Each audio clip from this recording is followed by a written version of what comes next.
This from the outside may seem like a normal Ford Shelby, but the inside is pretty special and a little bit different, and today I'm going to be reviewing this car. Now let's head on to the review.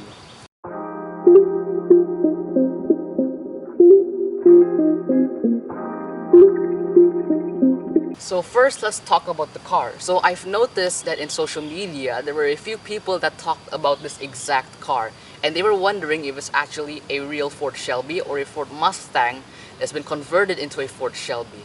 So there are people claiming, oh, it's a real Shelby, it's just a Mustang that's been converted. But I'm going to answer that question right now. It's just a Ford Mustang that's been converted into a Ford Shelby. So it's basically just a Ford Mustang and it's modified, it's been put in a Ford Shelby body kit. But that doesn't stop it from making it look really cool. So now let's talk about the front of this car first. So because it's a modified Ford Mustang that's been turned into a Ford Shelby, it is using the Ford Shelby front bumper. So it has the word Shelby on the splitter.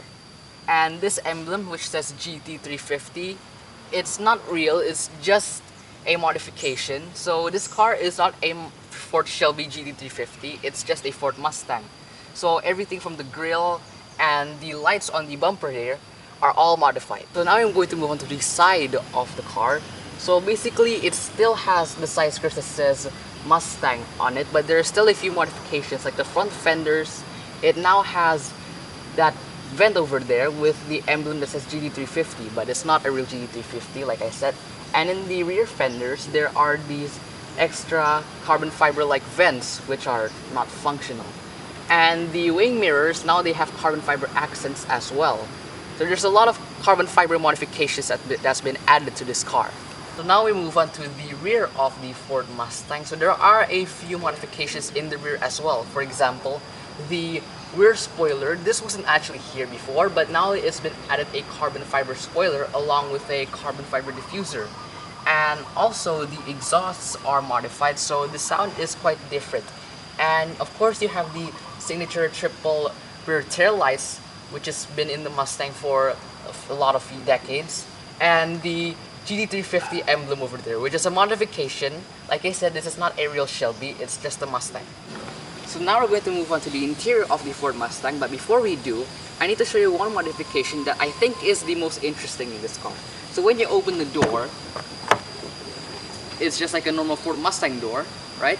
But because the hinge is modified, you can now lift it up like that.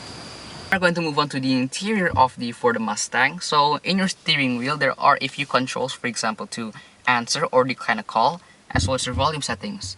So you can use paddle shifts in this car. This is used to shift up and that's used to shift down. So here's your speedometers as well as your RPMs. And then in the doors over here, there are two speakers, one and another one in the bottom there. And here are your controls for the mirrors and the locks in the car. In the center console here, you have your gear shift. This car has a 6-speed automatic gearbox along with the heated and cooled seats controls. So in here you have your climate controls and then your infotainment screen and then 3 air conditioners over here. You also have 2 air conditioners in the passenger side and in the driver's side over there. Over here, there are the control switches for a few things. For example, your driving mode and your hazard lights. And here is the button to start or stop the engine. So in the passenger side, there is a little plaque over there which says Mustang since 1964. And your glove box, which you can open by pushing the little keyhole over here. In the passenger side, you can also choose to lock or unlock the car. And you also have your handbrake over here. In the Ford Mustang, you can choose to move the seat forwards or backwards electrically. But if you were to recline the seats, you have to do it manually with this lever over here. There's also a little compartment space in the center console right over here. There are rear seats over here, but I'm not sure if you are a person who's really tall that you want to sit in the back because it is really tight. So now we're going to move on to the trunk of the Ford Mustang, but it doesn't have too much large area space, but you can still fit in like 2 suitcases or a few other bags inside of it.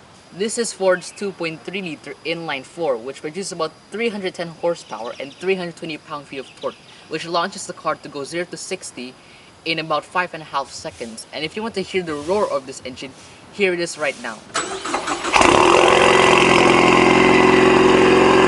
Thank you so much for watching my review on this modified Ford Mustang. Please hit like and subscribe, and I'll see you on to the next review.